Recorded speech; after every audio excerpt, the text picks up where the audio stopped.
Hello everyone, my name is Bhavna Chauhan. Today we will discuss about biology. सबसे पहले हम ये जानेंगे कि बायोलॉजी है क्या. बायोलॉजी एक्चुअली लिविंग ऑर्गेनिजम्स की स्टडी है. ये एक साइंस की ब्रांच है जिसके अंदर हम लिविंग ऑर्गेनिजम्स, प्लांट और एनिमल्स की स्टडी करते हैं. बायोलॉजी 2 वर्ड्स से मिलकर बना है. बायोस जिसका मतलब है लाइफ, सेकेंड वर्ड लोगोस, इसका मतलब है स्टडी. इसका मतलब biology it is a branch of science which deals with the study of living organisms in all aspect. हम ये भी कह सकते हैं कि लिविंग ऑर्गेनिज्म की स्टडी सभी एस्पेक्ट में होती है.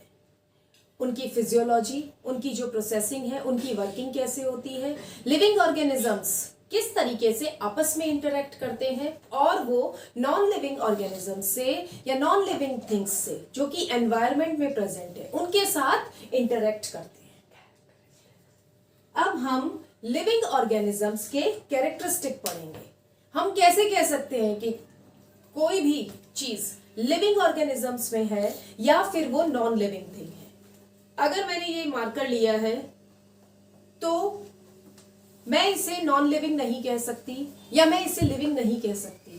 कुछ इंपॉर्टेंट चीजें हैं जिनके बेसिस पर हम, कुछ इंपॉर्टेंट प्रोसेस हैं जिनके बेसिस पर हम ये कह सकते हैं कि कोई भी ऑर्गेनिज्म लिविंग है या नॉन लिविंग है. सो हम यहाँ लिविंग ऑर्गेनिजम्स के फीचर्स की स्टडी करेंगे. फर्स्ट फीचर हम बोल सकते हैं लाइफ प्रोसेसेस. लाइफ प्रोसेसेस कुछ बेसिक एक्शंस या एक्टिविटीज हैं जो कि लाइफ के लिए इंपॉर्टेंट है. या हम मोटे तौर पे ये भी कह सकते हैं कि इनके बिना लाइफ संभव नहीं है, पॉसिबल नहीं है. So life processes are present in living organisms. Life processes जैसे रेस्पिरेशन, न्यूट्रिशन, ट्रांसपोर्टेशन,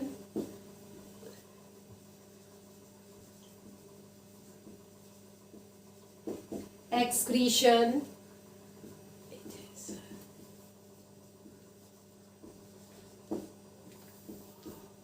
मेनली ये लाइफ प्रोसेसेस हैं. रिप्रोडक्शन भी लिविंग ऑर्गेनिज्म का एक फीचर है.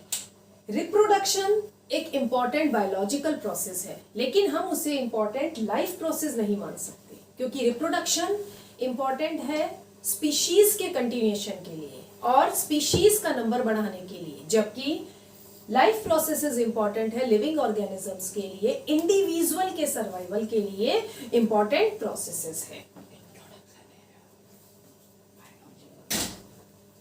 इसके बाद लिविंग ऑर्गेनिजम्स के फीचर्स में हम ग्रोथ, सेकेंड पॉइंट इंक्लूड कर सकते हैं. ग्रोथ, लिविंग ऑर्गेनिजम्स ग्रोथ को शो करते हैं. इसका मतलब ऑर्गेनिजम्स ग्रो करते हैं, हाइट में भी ग्रो करते हैं, शेप में भी ग्रो करते हैं, उनका साइज इंक्रीज होता है, उनमें सेल डिवीजन होता है. तो हम कह सकते हैं लिविंग ऑर्गेनिजम्स ग्रोथ को रिप्रेजेंट करते हैं. प्लांट और एनिमल्स दोनों ही ग्रोथ को रिप्रेजेंट करते हैं लेकिन उन दोनों में ग्रोथ का पैटर्न डिफरेंट होता है. इसके बाद लोकोमोशन और मूवमेंट,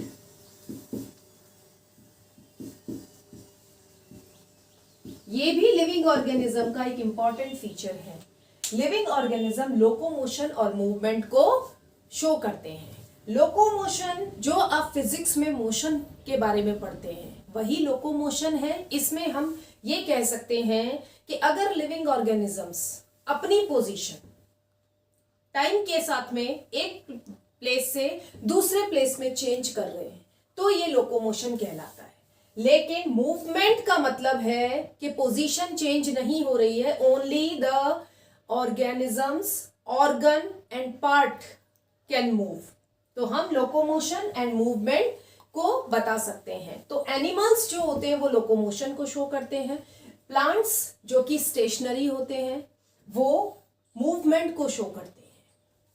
इसके अलावा कई अदर फीचर्स भी हैं लाइक सेंसिटिविटी, कॉन्शियसनेस। एनिमल्स और living organisms we can say वो सेंसिटिविटी को शो करते हैं।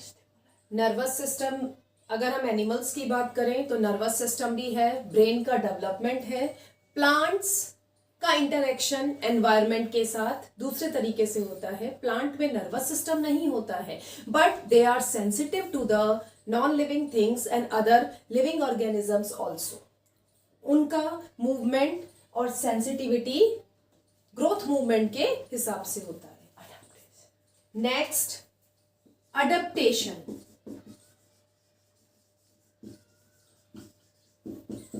ये एक इंपॉर्टेंट फीचर है लिविंग ऑर्गेनिजम्स का।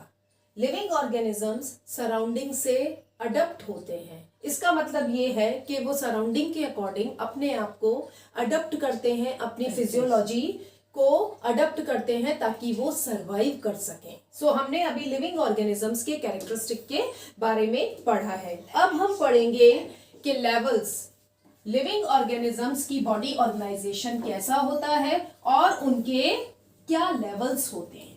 लिविंग ऑर्गेनिजम्स एक बेसिक स्ट्रक्चरल और फंक्शनल यूनिट के बने होते हैं जिन्हें हम सेल कहते हैं। सो सेल को हम बेसिक और स्ट्रक्चरल यूनिट बता सकते हैं। जैसे एक हाउस के कंस्ट्रक्शन में ब्रिक्स का यूज होता है, ब्रिक्स के रिपीटेशन से पूरा हाउस बनता है। उसी तरीके से हम बता सकते हैं कि सेल लिविंग ऑर्गेनिजम्स की फंक्शनल और स्ट्रक्चरल यूनिट है और सेल के रिपीटेशन से ही पूरा बॉडी ऑर्गेनाइजेशन बनता है। सो सेल हम यहां बता सकते हैं it is a functional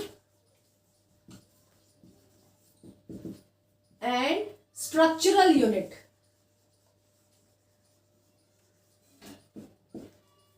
it is a basic unit of living organisms. हम लिविंग ऑर्गेनिजम्स को विदाउट सेल अज्यूम ही नहीं कर सकते, क्योंकि जो भी लिविंग ऑर्गेनिज्म होगा, चाहे प्लांट है या एनिमल है, उनकी बॉडी स्ट्रक्चरल और बेसिक स्ट्रक्चर से बनी है, यूनिट से बनी है। उसी यूनिट को हम सेल कहते हैं।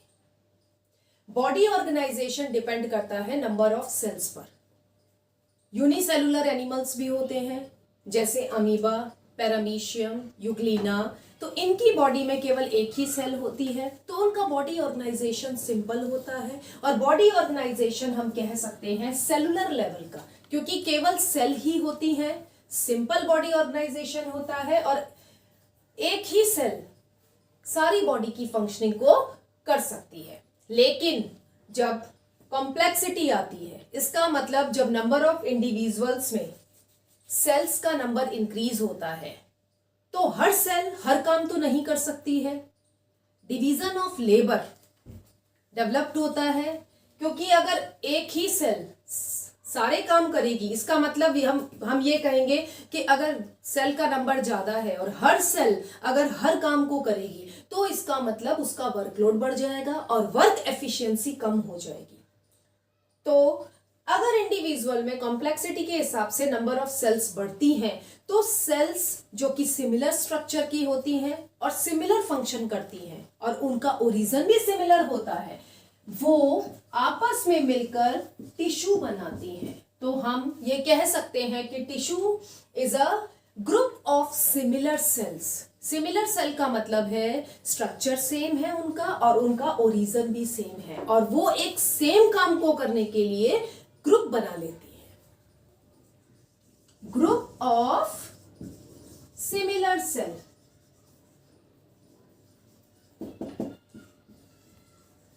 इसके बाद ऑर्गन।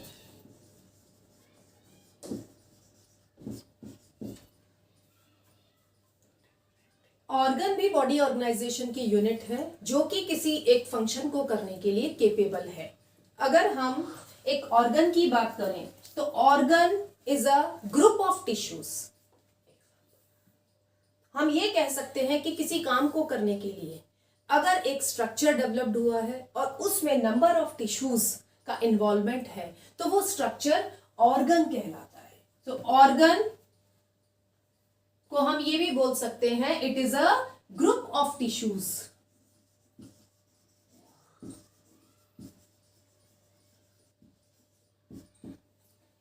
ऑर्गन, एग्जाम्पल आप ऑर्गन का ले सकते हैं जैसे heart, heart is a organ, liver,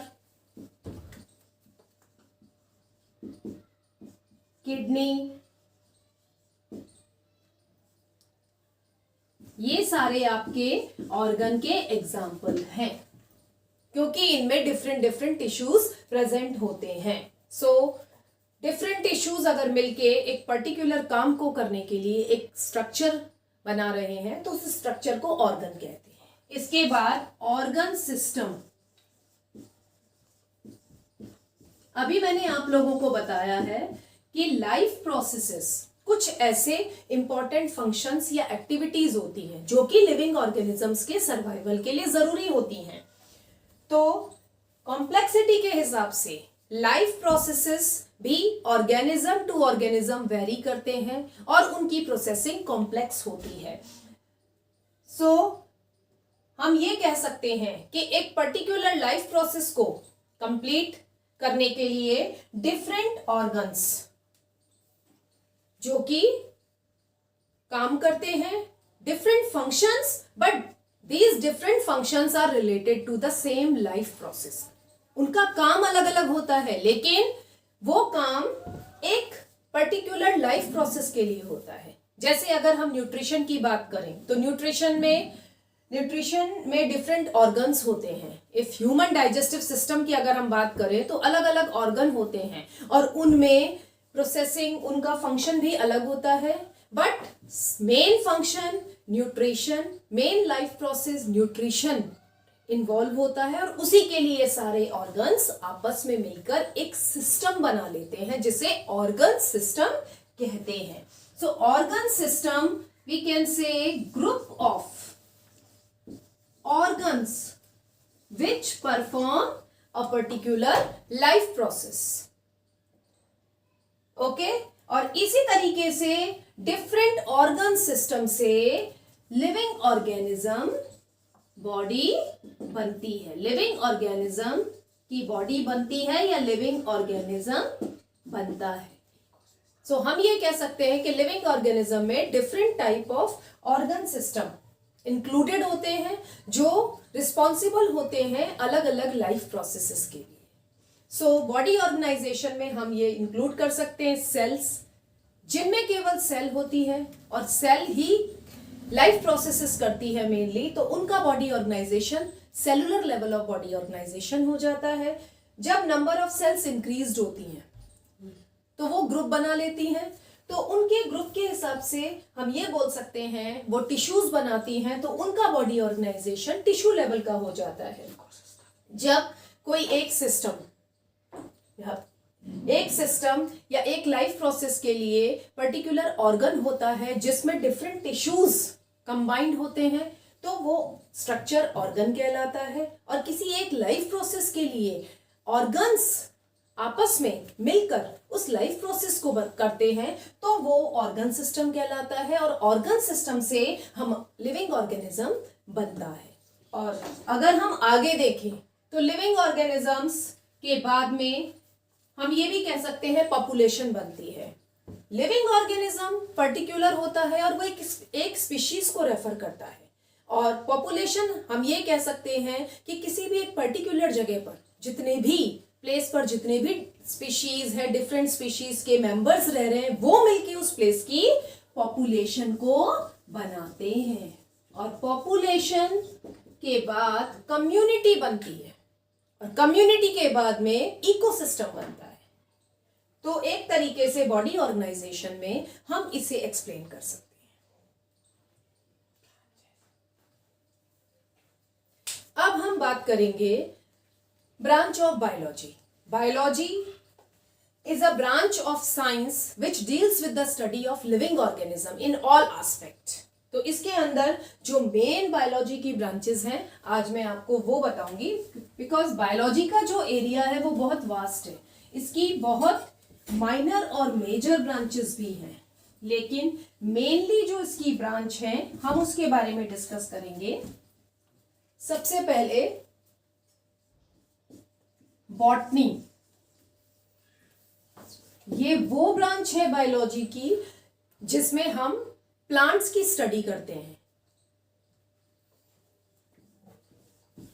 study का मतलब हर तरह से हम प्लांट के बारे में स्टडी करते हैं। इसका मतलब उनकी लाइफ साइकिल, लाइफ स्टेज, उनके डिफरेंट लाइफ प्रोसेसेस की फंक्शनिंग, उनका स्ट्रक्चर, उनके वेजिटेटिव पार्ट, सभी के बारे में हम स्टडी करते हैं। सेकेंड ब्रांच जो है ज़ूलॉजी, इसके अंदर हम एनिमल्स की स्टडी करते हैं, क्योंकि लिविंग ऑर्गेनिजम्स को मेनली 2 कैटेगरी में डिवाइड किया गया है, प्लांट एंड एनिमल्स, और ह्यूमन बीइंग का क्लासिफिकेशन भी एनिमल कैटेगरी में ही आता है। तो ज़ूलॉजी में मेनली एनिमल्स की स्टडी की जाती है। नेक्स्ट आप ले सकते हैं माइक्रोबायोलॉजी। ये भी एक बायोलॉजी की ब्रांच है जिसके अंदर माइक्रो ऑर्गेनिजम्स की स्टडी की जाती है। माइक्रो ऑर्गेनिज्म भी लिविंग ऑर्गेनिजम्स ही हैं, बट वो इतने छोटे होते हैं कि we can't see with the help of naked eye, हम उन्हें खुली आंखों से नहीं देख सकते हैं। उनको देखने के लिए हमें माइक्रोस्कोप की नीड होती है, इसीलिए उन्हें माइक्रो ऑर्गेनिजम्स कहा गया है। और जिस बायोलॉजी की ब्रांच में इन लिविंग माइक्रो ऑर्गेनिजम्स के बारे में स्टडी किया जाता है उसे माइक्रोबायोलॉजी कहा जाता है। इसके बाद जेनेटिक्स। बायोलॉजी की ब्रांचेस बहुत ज्यादा हैं, बट मैं मेन ब्रांचेस के बारे में आपको बता रही हूं। Genetics deals about the genes. Heredity का मतलब है the transmission of characters from parents to offsprings. हम अपने पेरेंट्स से रिजेंबल करते हैं। कई बार आपने देखा होगा कि कुछ लोग आपको, अरे आप गुप्ता जी के लड़के हैं, बिना आइडेंटिफिकेशन के वो बता देते, आपका चेहरा उनसे मिल रहा है, आपका फेस कट उनसे मिल रहा है, आपकी हाइट आपकी फैमिली पर गई है। तो हम ये कह सकते हैं जेनेटिक्स में जीन्स के बारे में स्टडी करते हैं। जीन्स हेरिडेटरी फैक्टर है जो कि कैरेक्टर्स को पेरेंट्स से ऑफस्प्रिंग्स में ले जाते हैं, इसीलिए ऑफस्प्रिंग्स पेरेंट्स के से रिजेंबल करते हैं। तो genetics is a branch of biology which deals with the genes, variations, heredity,